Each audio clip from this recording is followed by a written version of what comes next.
फार सुंदर विषय। सूर्याचे अस्तित्व मिटणारे ना कदापि, खऱ्या पुढे खोटे पटणार ना कदापि।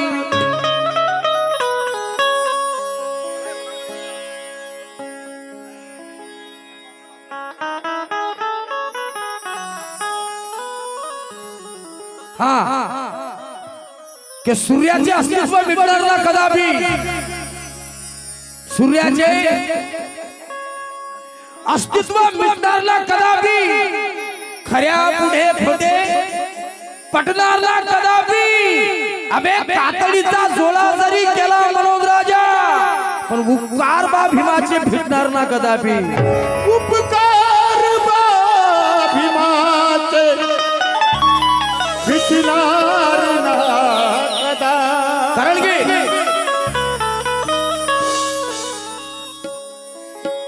सगळे आपले दिसून राहिले बोले, तुम्ही आपलेच आहे ना। एकूणच नारा द्या बरं सर्वजण बोले डॉक्टर बाबासाहेब आंबेडकरांचा। हा आता वाटू आलं बघ, कारण की बाबासाहेबांनी या देशाचं संविधान लिहिलं।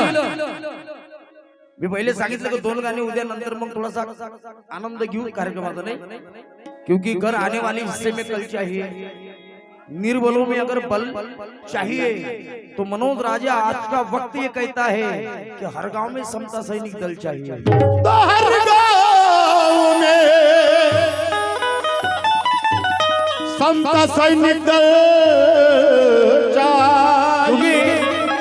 बाबा साहब ने जो संविधान लिखा है, भारत का संविधान, आता एक नवीन मुद्दा या महाराष्ट्रामध्ये हल्ली चालू आहे, वर्गीकरण, एससी मधून वर्गीकरण। आता विचार हा पडला की आपल्या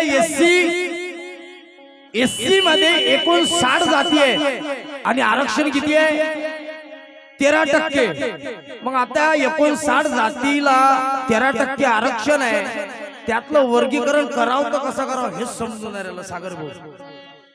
59 जातीला जर स्पेशल जर सगळ्यांनी जर आरक्षण मागितलं, आता काही लोकांचा गैरसमज आहे की या बौद्ध समाजाची प्रगती आरक्षणामुळे झाली। हे चुकीचं वाक्य आहे। आपल्या समाजाची प्रगती आरक्षणामुळे झालेली नाही।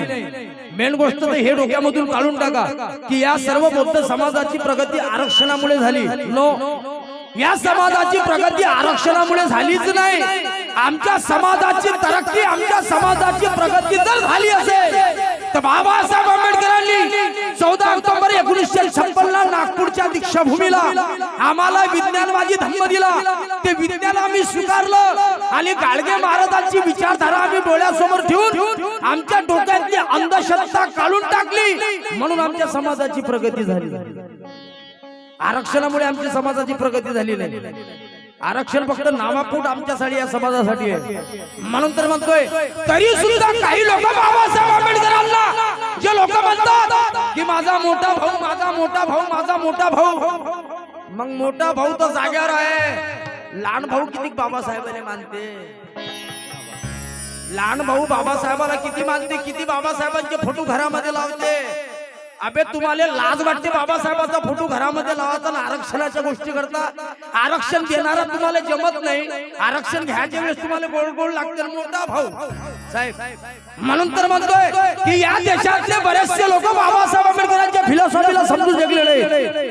भारतीय संविधान बाबासाहेबांनी लिहिलं, पण आज सुद्धा भारतीय संविधानाचा या भारतातले काही मनोवादी वृत्तीचे लोक विरोध करतात। आता 8 महिन्यापासून ग्वालियर मध्ये अनिल मिश्रा नावाचा कुत्रा नेहमी बाबासाहेब आंबेडकरांवर टिपा टिप्पणी करतो की बोले ये देश का संविधान बाबासाहेब आंबेडकर ने नहीं लिखा, अगर संविधान निर्माता कोई है तो बी.एन. राव संविधान निर्माता है।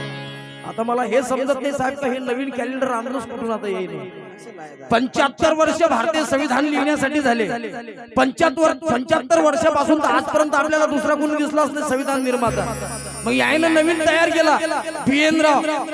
आता यांना माहित आहे यांचा एक मुद्दा होता की भारतीय संविधान बदलण्यासाठी आम्ही आलो, मग याच्या बापाकडून भारतीय संविधान बदलू शकलं नाही आणि तुम्ही बाबासाहेबांच्या लेकरं भारतीय संविधान बदलू देसाल काय? बदलू देसाल काय? हा, अबे आमच्या सगळ्या बापाला जर कोणी शिवीगाळ केली तर आम्ही ऐकून घ्यायची ताकद ठेवतो, पण बाबासाहेबांच्या विषयी जर कोणी बोललं तर घरात घुसून कापून ठेवण्याची सुद्धा ताकद ठेवतो आम्ही असे लोक. बाबासाहेबांचं संविधान आम्हाला शांतीचा मार्ग देते, बुद्ध विचारधारा आम्ही डोक्यात घेऊन चालतो. म्हणून त्या अनिल मिश्राला माझं म्हणणं, अनिल मिश्रा तुझ्या मध्ये जर भारतीय संविधान बाबासाहेबांनी लिहिलं नाही, मग या महाराष्ट्राचे कृषी मंत्री डॉक्टर पंजाबराव देशमुख मराठा ओबीसी समाजाला आरक्षणाची तरतूद भारतीय संविधानामध्ये व्हावी हे सांगण्यासाठी बाबासाहेबांच्या घरी गेले, बिएनरावच्या घरी गेले असते. जर बिएनराव संविधान निर्माता असतात एवढ्या साध्या साध्या गोष्टी लोकांच्या लक्षात येत नाही. फक्त आपसात समाजामध्ये वाद निर्माण करणं, टेट निर्माण करणं याच्यासाठी सर्व चालू आहे. म्हणून तर म्हणतोय त्या अनिल मिश्राला म्हणतोय कि वो निशानी जरूर कोई पाप की होगी, वो निशानी जरूर कोई पाप की होगी, जहर उगलने वाले जहरीले सांप की होगी. मनोज राजा भारत के संविधान का विरोध करने वाली औलाद एक बाप की नहीं 10 बाप की औलाद होगी.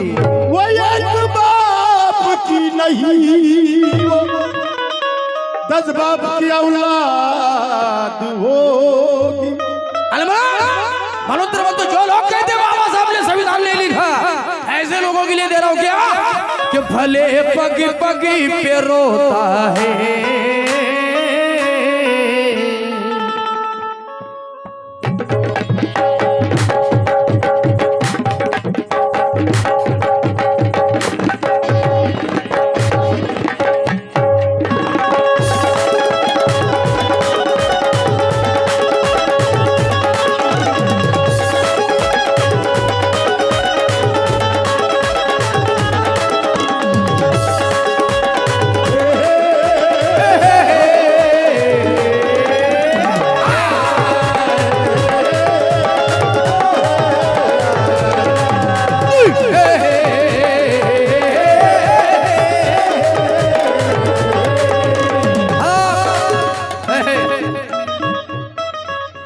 भले पगी पगी पे रोता है.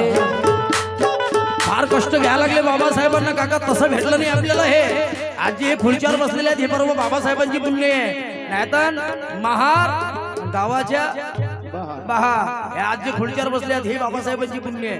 म्हणून खुर्चीवर बसलेल्या लोकांनी स्वतःला स्टँडर्ड समजू नये, बाबासाहेबांना स्टँडर्ड जगात कोणीच नाही. म्हणून तर म्हणतो साहेब की भले पगी पगी पे रोता है, भले पगी पगी पे रोता है, कभी प्यासा है भूखा है. भले पगी पगी पे रोता है, कभी प्यासा है भूखा है. स्कूल आने से रोका है, सारी दुनिया ने देखा है. एकाच भारतानं नाही बे, सगळ्या जगात माहित आहे की भारतीय संविधान कोणी लिहिलं. म्हणून भले पगी पगी पे रोता है, कभी प्यासा है भूखा है. स्कूल आने से रोका है, सारी दुनिया ने देखा है. लेकिन अनिल मिश्रा, लेकिन फिर भी संविधान